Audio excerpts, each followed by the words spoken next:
Друзья, всем привет! Это Большая Камбоджа и Александр. И сегодня, так как я нахожусь в Сиам-Рипе, я вам обязательно покажу самые главные достопримечательности, которые здесь. Это храмовый комплекс Ангкор-Ват. Это самый большой храмовый комплекс в мире.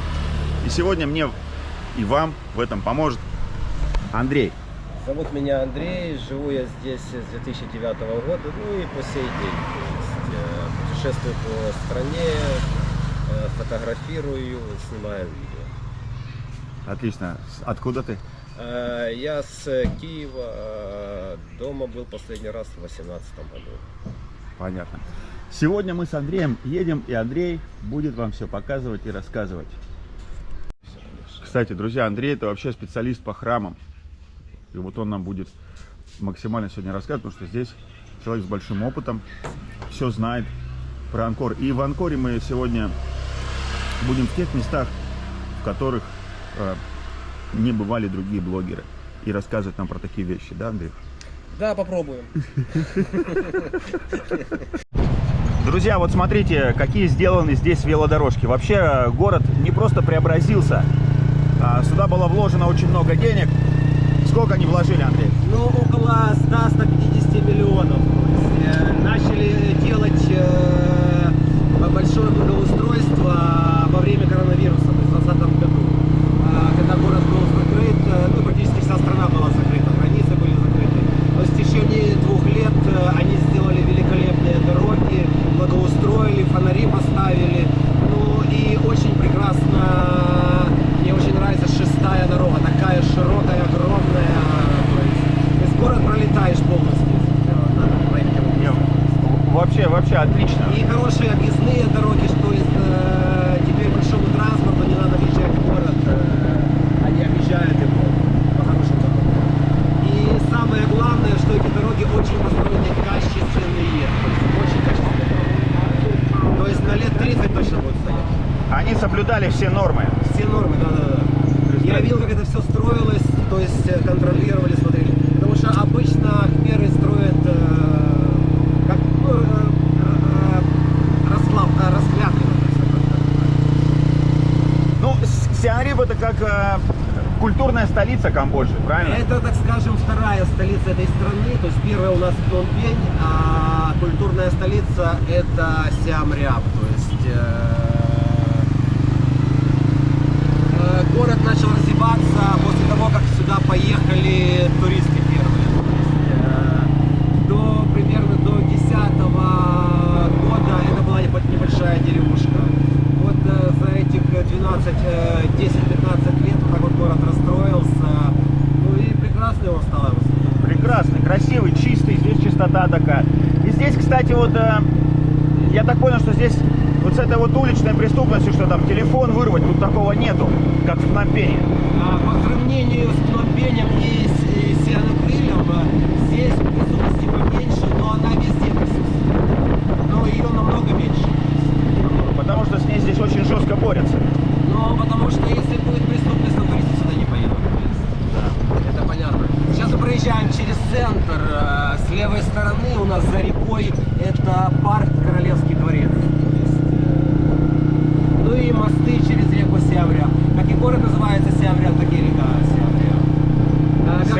Сиам-Риап, не Сиам-Рип. Сиам-Риап, да? Может, я просто неправильно говорил? Сиам-Риап. То есть, ну, каждый говорит по-своему. А если хочешь правильно понимать, как правильно называются здесь города, слушай, как говорят хмеры. Ага, они говорят Сиам-Риап. Сиам-Риап, да. Я обычно не прислушиваюсь. Как говорю, так говорю, никто не обижается. Это красивое такое здание. Мы подъезжаем к билетной кассе. Это одно здание билетная касса, а второе здание это музей. То есть сюда заходишь, раньше был вход $20 в этот музей. И здесь тебе показывали небольшой фильм, ну и где храмы расположены. А это здание новая билетная касса. Примерно где-то 5-6 лет как построили это здание. То есть... Да, я когда был здесь в 2019 году, мы уже здесь покупали билеты. Здесь, да? Вот, так, сейчас мы идем покупать билеты. Как белые ехали в храм. Ага, так, ну... ticket this way. And you know the ticket, if you buy one day, it's free one day. Yes, we know. Yes, we know. Thank you so much. Такая тут красивая билетная касса. Но когда было все здесь нормально, в каждой кассе стояли огромнейшие очереди. То есть, Да, я помню, в 2019 году здесь были очереди. Мы в очереди, хотя мы поехали, по-моему, часов там... А сейчас туристы и с огнем днем не видишь. Ну вот, все равно есть. Значит, билет стоит $37 на один день, и второй день бесплатно. И тебя еще фотографируют, чтобы никто твоим билетом не воспользовался, да? Для этого фотографии делается.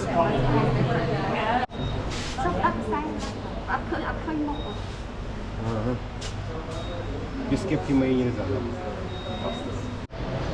Вот такой билетик дается, прям с фотографией. $37.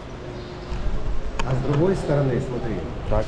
С другой стороны, допустим, если ты покупаешь билет на 3 дня или на неделю, вот это дни у нас идут месяца, то есть она дырочку делает, в какой-то день и был. То есть, допустим, 1 числа поставила дырку 1 числа. Да, но многие люди приезжают там и с неделю здесь проводят, да, тут как бы есть. Есть что посмотреть, есть, конечно. есть чем заняться. Так, ну все. Давай к карте подойдем, я сейчас тебе на карте покажу. Давай. Вырыты 2 искусственных озера. Так, для подачи воды было вырыто 2 искусственных озера. Западный Байон и восточный Байон. То есть, допустим, восточный мы сейчас можем видеть только контур озера, а западный он функционирует до сих пор. То есть для чего это было вырыто? Потому что у нас здесь 2 сезона, сухой сезон и сезон дождей. В сезон дождей много воды, то есть в каналах будет, а в сухой сезон многие каналы пересыхают. И для того, чтобы круглый год циркулировала вода, вот один и тот же уровень был, были вырыты специально вот эти 2 искусственных водоема. 9-10 век. Были билетные кассы, то есть предыдущие, где мы покупали билеты, это новое здание, а это до этого мы здесь покупали билеты. Да. Всегда огромнейшие были очереди, но не хватало и построили другое здание, более больше. Это искусственно вырытый ров вокруг храма Анкор-Ват, то есть размеры его 190 метров шириной, 800 и 1025 метров длина, и глубина примерно около 8 метров. То есть уровень воды под зданием у нас один и тот же постоянно. Да. Ну, здесь вот настолько большой, он настолько большой вообще, весь этот храмовый комплекс, что здесь только нужно передвигаться либо на мотоцикле, либо на тук-туке, либо на машине, да? Пешком бесполезно, потому что малый круг это 25 километров. А большой сколько? Большой где-то километров 35-40. Большой круг. Огромный, огромный. Ну, сам этот храм Анкор-Ват, он по территории 208 квадратных километров. То есть огромнейший. Мы сейчас подъехали к храму Анкор-Ват с восточной стороны, то есть не с центрального входа. Я всегда с центрального раньше заходил. Да, а мы сейчас зайдем не с центрального, зайдем с восточной стороны. Здесь у нас будет не мост, а дамба, по которой мы пройдем, то есть на территорию этого храма. По периметру забор, длина его 5,5 километров, то есть... С этой стороны я вот ни разу не заходил. Вот мы как раз с Андреем в этот раз заходим с этой стороны. Прям очень так все красиво в джунглях. Ребята, здесь такие огромные деревья, просто красивые. Красиво, огромнейшие деревья здесь есть. Так. Это то, что осталось от этих деревьев, от этого леса. Раньше здесь были джунгли непроходимые. И эти же все храмы, когда они были обнаружены, они расчищались от леса в первую очередь. То есть от леса, от пыли. Многие храмы здесь были засыпаны пылью. То есть вот, допустим, куда мы сейчас идем, к храму Анкор, верхняя часть, 3-й уровень этого храма до половины был засыпан песком. Итак, друзья, вот он Анкор-Ват, храм Анкор-Ват, самый большой храмовый комплекс в мире, на камбоджийском флаге. Также этот храм. Мы стоим немножко с другого ракурса, потому что у нас немножко необычный выпуск, потому что все обычные выпуски вы можете найти на ютубе. И вот расскажи нам, Андрей, когда появился храм, кто его построил? Ну, храм был построен при правлении Сурья Варлама II во время его правления 1113-1150 года. То есть при время его правления, то есть храм строился как место для моления при его жизни, а по смерти усыпальница. Правдоподобно в центральной башне был он захоронен, то есть его прах. Высота этого храма 65 метров. Сверху мы видим 5 башен, то есть... Ох, черт побери. Ребята, на меня муравьи напали. Отойди, может там...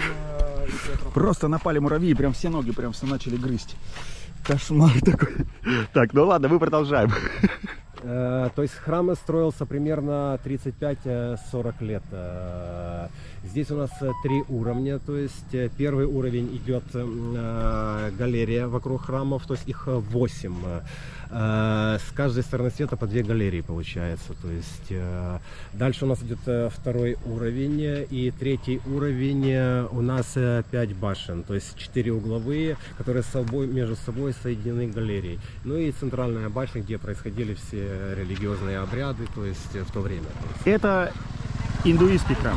Это изначально был индуистский храм, да, то есть был построен как индуистский храм, и здесь мы видим барельефы из индуизма. А вот этот со стороны юга барельеф рая и ада, он разрушился в 1947 году. То есть полностью стена упала, то есть даже многие колонны были разрушены. То есть, и его тоже уже отреставрировали. То есть, то, что смогли сделать.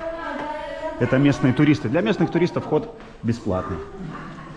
Так, в какую сторону сейчас пойдем? Ну давай пойдем сейчас посмотрим барельеф, который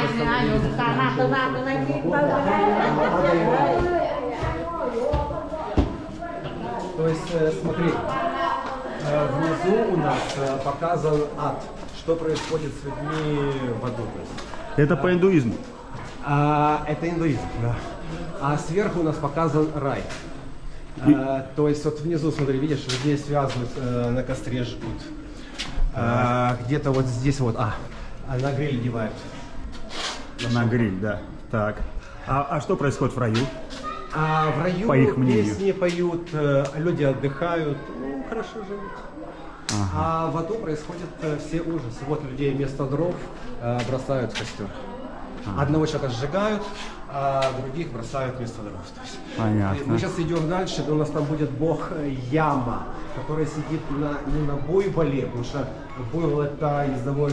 Многие думают, что это бог смерти, но правильнее говорить не бог смерти, а судья справедливый. То есть он решает, куда вас в рай отправить или в ад. То есть. И здесь вот показано с левой стороны, как к нему на суд ведут людей. То есть рельефы были покрашены или покрыты золотом. Вот у нас видно еще на морде лошади осталось сусальное золото. А почему вот многие фигуры здесь блестят? Это от туристов. Здесь написано, нельзя мацать руками, они, естественно, мацают. Понятно. Друзья, размеры, конечно, колоссальные. Большое все. Андрей мне рассказывает те вещи, которые я не знаю, хотя я здесь был уже, наверное, раз 5. Можно вот его слушать очень долго. Вам, конечно, все мы это не будем показывать. Вот. Так, вот это танцовщица, у которой открытый рот. Здесь вообще их на храме Анкора 1862, у всех закрытый рот. То есть 4, то есть они расположены по сторонам света, у которых будет открытый рот. Это одна из них. Это получается у нас северная сторона. Ага. Северная сторона. У всех закрытый рот, да? Ну то, что сейчас перед этим тебе говорил. Да. Ты понял, да? Это такой внутренний двор большой, да? Храма. Да, это мы сейчас подходим к 3-му уровню подъема. То есть с каждой стороны по 3 лестницы. То есть для чего они были поставлены именно с каждой стороны. То есть один вариант это для подъема наверх, чтобы подниматься наверх. А второй вариант это крепеж стен, чтобы под давлением не выбило стены. Были поставлены вот эти вот лестницы с каждой стороны по 3 лестницы. Ну, общем, слушай, у них была хорошая инженерная мысль, потому что храм-то устоял. Сколько? Тысячелетия простоял. 1000 лет, да, простоял. 1000 лет простоял храм. Поскольку мы зашли в храм Анкор-Ват не с центральной стороны, а с восточной, то есть сейчас нашему виду открывается центральный вход в храм Анкор-Ват. То есть Слева и справа от моста, который посередине идет, длина его 300 метров, высота над уровнем земли 1,5 метров и 12 входов и выходов видно с него. То есть, слева и справа раньше здесь, на этой площади, сейчас лес, были жилые дома, здесь жили люди. Проживало возле этого храма около 20 тысяч человек в то время. То есть, и от моста слева и справа два здания мы видим. Это мы их называем библиотеками. Ну, больше, конечно, это не библиотека, хранилище, склад каких-то документов, может быть. И дальше у нас 3 башни, это центральный вход, за которым будет искусственно вырытый ров вокруг храма. Ну и мост, длина его будет 225 метров.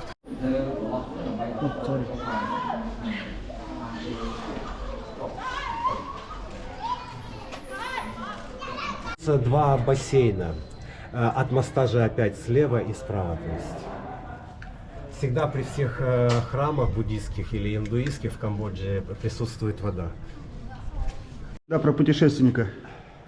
Но он здесь прожил около года. Путешественник из Китая. Из Китая, да, прожил здесь около года. Ну и он В 12 веке. В 12 веке, да. И он много чего рассказал про эту страну. То есть, это как бы одна из информаций, откуда мы черпаем про эту страну, про те времена. Ну и второй вариант — это надписи на стенах, то есть в санскрите, то есть это уже язык как бы мертвый, то есть им не пользуются. Но ученые, которые знают этот язык, расшифровывают и нам уже рассказывают, что здесь происходило в те времена. Сейчас давайте покажу на стенах. Давай подойдем, что ты увидел эти надписи. Вот это древний язык, санскрит. Санскрит, да. Ну, здесь...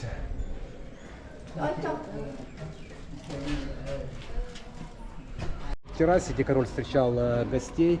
Дальше, как я уже говорил, мост, длина его 300 метров, 12 входов и выходов. И слева и справа по библиотеке. И опять же слева и справа от моста у нас по бассейну. Друзья, как видите, жарко, много ходим. И он весь мокрый. На дроне здесь летать нельзя. Поэтому пока только камерой такой. Будем довольствоваться.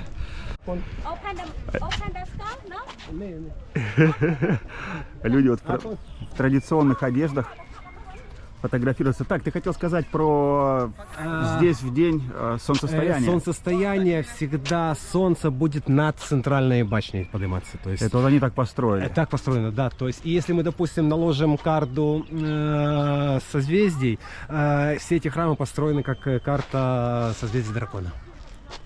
Ого, ничего себе, вот это интересно. Вот этого я, кстати, даже и не знал. Для меня это новое. Как они, потому что, получается, очень...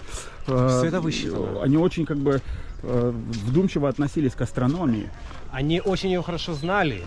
Очень хорошо ее знали, ну и все здания, то есть все храмы построены по звездам и четко расположены по сторонам света, то есть восток придерживается, запад, юг и север. Вот сейчас мы идем четко на запад, то есть здесь это центральный вход сейчас. Так, о, да, вот у нее тоже открытый рот. Да, это именно западная уже сторона. До этого мы видели на севере, а это у нас уже Апсарас, который на западе.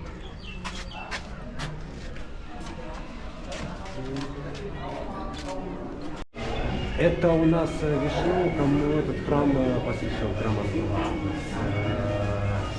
6 рук, в каждой руке должно быть оружие, но сейчас нет. Мне кажется, сюда еще много индусов приезжает, да? Конечно. Мы сейчас когда шли, я видел, индусов они шли даже с украшениями для богов, для подношений. Пуля во время гражданской войны. Красные хмеры стреляли, когда да? Красные хмеры, да, ну непонятно кто, или красные хмеры, или вьетнамцы, или хмеры. Но здесь люди прятались во время гражданской войны, около 2 или 3 тысяч человек на храме Анкора. А это мы сейчас уже вышли, опять же, к водоему, который идет вокруг храма. И это мост через водоем. С восточной стороны мы шли через дамбу, а здесь именно мост, по мосту мы заходим в сам храм, то есть на центральный вход. Да, ребят, центральный вход вот здесь. Я всегда вот только через центральный вход заходил. Сейчас временно сделали понтонный мост, пока оригинал реставрируют.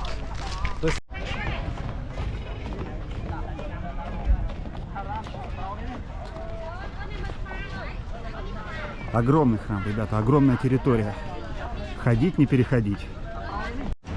Покупаю тут напитки, а здесь такой геккончик сидит. Хороший знак. Окей. Такие тут кафешки. Очень все цивильно, оборудовано. Сядем, сейчас попьем. Говори. Это мы сейчас заезжаем в город Ангкор-Торм через южные ворота. С правой стороны у нас демоны держат змею Нага, а с левой стороны полубоги держат змею Нага, то есть перетягивают змею. Это у нас показан барельеф попадания образования молочных рек и океанов. И это въезд в город Ангкор-Торм. Длина забора 3 километра, то есть город построен квадратом, то есть 9 квадратных километров. Проживало около 1 миллиона людей здесь в то время. Это у нас примерно конец 12 века, когда этот город был построен. Огромный город, 1 миллион человек для того времени, огромный. 500 тысяч до миллиона проживало здесь. Но не только в этом городе, но и в околице. Один из самых любимейших храмов здесь на территории храмов Ангкора — это храм Байон. Был построен при правлении Джавахарлама VII в конце 12 века, как и этот город Ангкор-Торм, где мы сейчас находимся. То есть он в середине этого города. И к нему сходятся 4 дороги, то есть все эти ворота сходятся именно к храму Байон, то есть с каждой стороны света. Нет, центральная башня здесь была покрыта золотом, и изначально здесь было 54 башни, на каждой башне по 4 лица, то есть получается 216 лиц. И очень интересно сделаны эти лица, то есть за счет тени, как падает тень, лицо или улыбается, или грустное, или ехидная улыбка, или веселая улыбка. Как живое лицо получается. Каждая башня 4 лица. Да, по 4 лица. То есть получается в этом храме 216 лиц. Правдоподобно они сделаны были с Джавахарлама VII, кто строил эти храмы. Ну, при правлении кого строились. Красивые такие развалины. Прям. Сколько же все-таки это вот денег все было строить? Строить. У тебя эти деньги обходят. Нет, ну подожди, ну ресурсов. Хорошо, ресурсов. Я к тому, что это же на это ж нужно было такие ресурсы потратить. Да, ресурсы огромные, но, чтобы ты понимал, вся страна на эти храмы работает. Вся страна.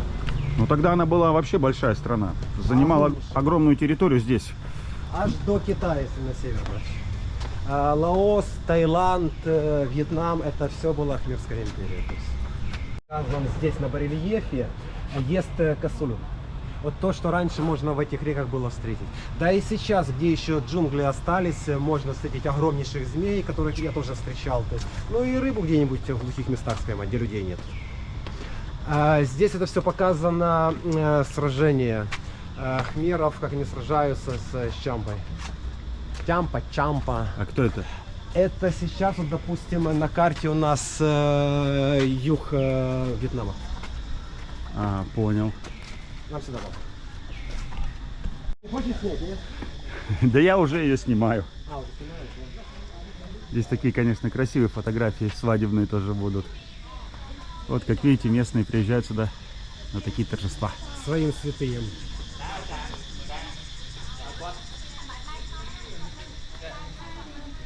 Да, поражает, конечно, красивейший храм. Даже то, что, как говорится, он сейчас уже разрушен временем в какой-то степени, но красиво. Вот эти блоки, которые ты видишь сложенные, это подготовка к реставрации, то есть они их нумеруют, раскладывают, и потом по этим номерам будут собирать и восстанавливать храм. Но это чисто буддийский храм, вот этот. Да, первый же из королей, кто начал вводить в эту страну буддизм, это был Джеромон VII. То есть он же строил исключительно буддийские храмы. Не индуистские, а буддийские. То есть они отличаются от предыдущих храмов. Так, что это такое? Мы зашли. Это у нас колодец, то есть здесь круглый год есть вода. Это отвод для воды, то есть если будет много воды, она будет отсюда уходить. То есть. Ну и здесь обычно у нас живут летучие мышки, но сейчас их уже люди испугали, и они улетели. То есть. Так, ну вот на фресках, на этих всякие разные фрагменты из жизни. Вот сверху в шахматы играют. Интересно. Друзья, вы вот видите, как мы едем, и все, можно ездить, и везде ходить, и везде огромное количество информации. Те, конечно, кто желает, они могут всю эту информацию найти в интернете, где есть более подробный обзор этих храмов, где, может быть, более интересные рассказчики. Но мы здесь, как видите, все делаем вкратце.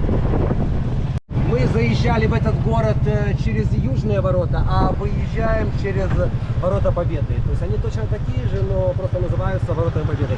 С восточной стороны у нас получается двое ворот. Восточные ворота и ворота Победы, через которые мы сейчас выезжаем.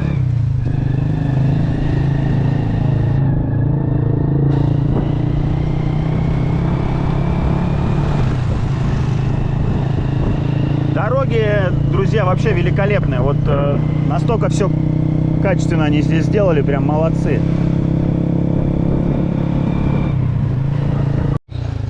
Мы отправили нашего тук-тука, а сами сейчас пойдем вот с этой стороны, будем заходить Немного в этот храм. пройдем через лес, через джунгли. И я просто хочу вам еще раз показать такую тут дорогу. Вообще, ну просто бомба. Пройдем сейчас через джунгли. Так, может, тогда расскажешь, что? Вот, кстати, вот в этом храме сейчас, ребята, увидите, здесь Лара Крофт снималась. Здесь снимали фильм, да, с Анджелиной Джоли, Лара Крофт, расхитительница гробниц. Но в фильме там показано, где она под землю проваливается. Здесь ничего такого не встретим. То есть, сейчас мы зайдем через южные ворота. Как обычно, всегда в храмы у нас вход с 4 сторон. Главный восточный, но мы сейчас зайдем через южные, пройдемся немного через лес и потом уже выйдем к самому храму, то есть к храму Топром. И они все вылазят. Так, вот мы идем, это термиты. Термиты прям, да? И тоже интересно, вот смотри, смотри, сейчас вот здесь начнешь их тревожить, Ага. охранники сейчас сразу вон выступают, охранники, видишь, я вижу сразу такое. охрана выходит, Вон а все остальные дальше работают, видишь? Ага, вот они. А охранники вот сразу раз и Вот контролируют. они, охранники. Ничего себе. Понял, да? Слушай, Прикольно, прикольно. Я просто так термитов близко ни разу не видел. А. Вообще интересно. Какие они Ну вот у нас термиты, шуршат. Вон прямо, видишь в лесу? Смотри. Так. Вон. А, Это у нас вон он. термитник. Так. А, вон он такой здоровый. Да. Вот это термитник. Он высотой 1,5 метра точно. Вот это интересная история. Вот они, прям охранники такие, оба Я же бегают. тебе говорю, то есть Бегают такие, тык-тык-тык-тык. работяги работают дальше, И они еще атакуют. а охранники за тобой наблюдают, что ты делаешь. Слушай, И вот так всегда будет. Вот это экосистема интересная. Ох, круто. Что случилось? Какое дерево огромное. Просто класс. Джунгли живут своей жизнью.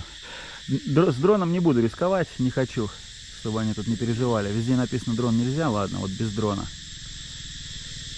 И вот смотри, здесь видишь... Ой, я уже даже не видел этой дороги, смотри. Ага. Ее раньше не было, видишь? Ну, это для велосипедистов сделали. И смотри, вот здесь хорошо видно, как они вот реставрируют. Раньше здесь это все стояло, было цельно, и здесь дерево было, как корневище. То есть они полностью разобрали, чтобы убрать дерево. И опять же потом поставят номера на каждый камень, и по этим номерам будут обратно это все восстанавливать, собирать. То есть сейчас еще можно храмы увидеть с деревьями, но все меньше и меньше этого становится, то есть с корневищами. Потому что они это все убирают, потому что дерево оно дальше продолжает расти, понятно, и оно дальше разрушает. это все. И смотри, как они реставрируют вообще храмы, чтобы ты понимал. То есть, вот, к примеру, будут реставрировать, да, вот этот вход, эту башню. Как они это будут делать? Поставят номера на каждый камень, разберут это все полностью. Ага. И где будет не хватать старых камней, поставят свежие. Ага. И, естественно, на место вернут старые. Скажи, что мы сейчас идем к храму Топром. Да, ты уже говоришь, что мы идем к храму Топром через джунгли. Да, такой небольшой лес. Ну так, если назвать можно джунглями, то есть это почищенное. Вот.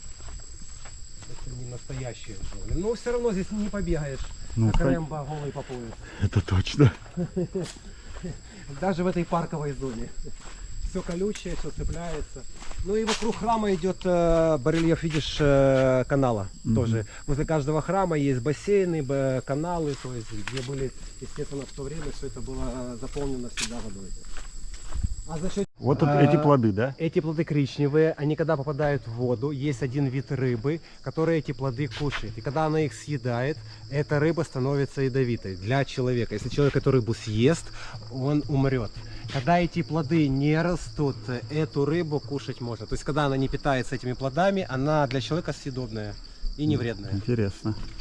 Изначально здесь было 39 башен, которые мы видим. То есть это у нас мост, центральный вход в храм. То есть, ну не центральный, это западный, это у нас не центральный. Центральный будет с восточной стороны. Но это у нас мост идет в входу, то есть вокруг Это галереи. буддийский храм? Изначально это был буддийский. Строил этот храм Джералам VII в честь своей матери, то есть в конце 12 века. Нам сюда, сюда. Смотри, может давай сначала его вокруг обойдем, а потом через середину. Как? Так. Вот у нас стегозавр, вот он, на барельефе. Жил он примерно 1500 лет тому назад, травоядный. Как он тут оказался? Откуда они знали про них? Много вопросов, а ответов очень мало. То есть я вам на это и не скажу даже. Это интересная история. О, смотрите, как здесь красиво деревья растут. Это красота. Но с временем эти все корни будут убирать. Все это будет отсутствовать.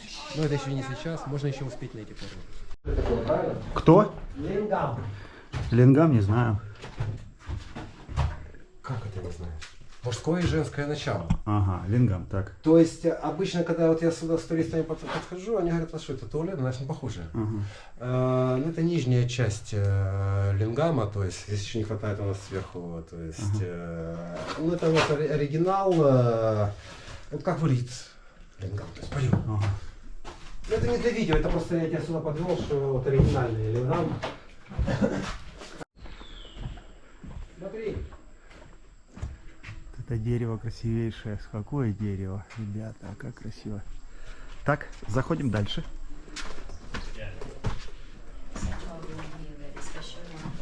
Это у нас центр храма. В этих дырках правдоподобно были драгоценные камни. Это центральная часть храма. Драгоценные камни. Все вытащили. Естественно. Вот это да. Вот такая тут красота. Очень красиво, конечно. Природа не дает никому расслабляться, все забирает себе. Так, а вот там на ветке, наверное, отсюда не особо вот хорошо видно, там дикий мед, дикие пчелы. Прямо на храме. Щица Апсары, выглядывающая, да, в том. Сделай ближе, можешь ближе? Да не, ближе нельзя сделать. Нельзя, да? Да, ну вот там вот внутри. Прямо, да. А раньше здесь было дерево, видишь, его спилили уже, но опять оно начинает расти. Видишь, как здесь все живое. Вода только появляется, то есть, и с временем это, естественно, все уберут, потому что...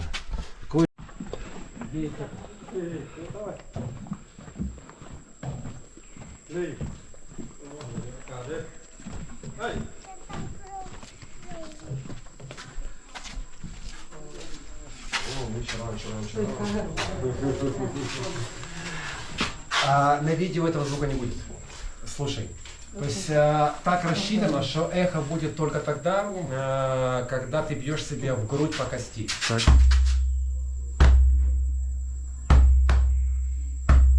Вот, допустим, кричу. Нет. Нету. Вот, допустим, бью в ладоши. Нету. Нету. Только именно. Но на видео этого звука не будет. Будет, тут камера должна передать. Не будет 100%. Увидишь. Хорошо. Уже отреставрированная галерея. Так, это так было. Было все развалено, вот так они все сделали, да. Да, и даже смотри, время, видишь, спрятало, вот видно здесь на фотографии, посмотри. Светлый камень это новодел. Темный это старый камень, светлый это новодел. И уже сейчас мы светлый камень уже не видим. То есть время нам это все закрывает. Вывод один. Потрясающе красиво. Потрясающе красиво. Суперское место. С такой интересной энергетикой. Самое лучшее это на Байоне. В глубине полметра нашли золотое украшение для танцовщиц Апсары весом килограмм из золота. Головной убор. Ого. То есть реставрировали это здание. И кто-то из рабочих копнул и нашел это золотое украшение. Весом где-то около килограмма. Интересно. На глубине полметра всего лишь. Ты был в момент, когда это золотое украшение нашли, но тебя не подпустили, да? Да, не подпустили, чтобы посмотреть, что это вообще такое было там, из-за чего был весь ажиотаж, то есть. А потом у хмеров местных я узнал, что это золотое украшение для продавщиц Апсары. Да, килограмм золота это много, Около тем более древнего изделия, это такой бесценный экспонат. То есть, как ты говоришь, сколько это стоит, по-моему, это бесценно. Это точно. Это, опять же, разложено для реставрации, потом будет это все. Сначала они восстанавливают на земле, а потом уже восстанавливают на храме. Центральный вход, и деревья так растут.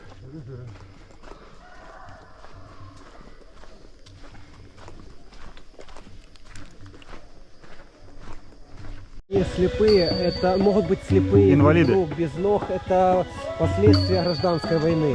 И даже до сих пор это все отгукивается. И сейчас подрываются крестьяне на рисовых полях, на тракторах, в поле, ну, то есть везде можно подорваться. В этой стране надо очень аккуратно ходить. Подорваться на мини. На мини, да, именно подорваться на мини. И это вот Андрей, спасибо тебе большое за экскурсию. Было круто. Друзья, ну вы не обессудьте. Все было галопом. Максимально получилось, как получилось. Всем удачи, да. Всем удачи. Пока. Подписывайтесь на канал, ставьте лайк. Скоро будут новые видео. Большая Камбоджа. Всегда на связи. Все, Андрей, пока. Допустим, какое количество храмов они здесь настроили. Изначально я нашел информацию в книге около 1000 штук, там 900 с чем-то. Потом мне попалась информация 3000 штук настроенных. А сейчас информация появилась вообще 6000. Но это не только из камня, но и из дерева многие храмы были построены. То есть, в то время. Короче, здесь изучать и изучать.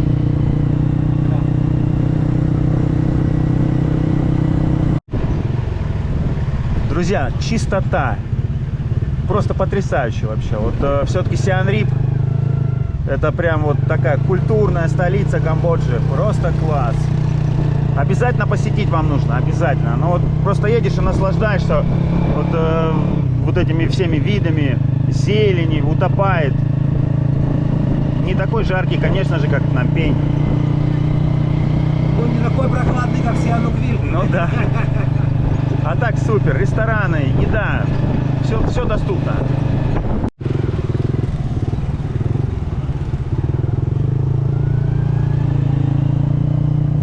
Французская архитектура.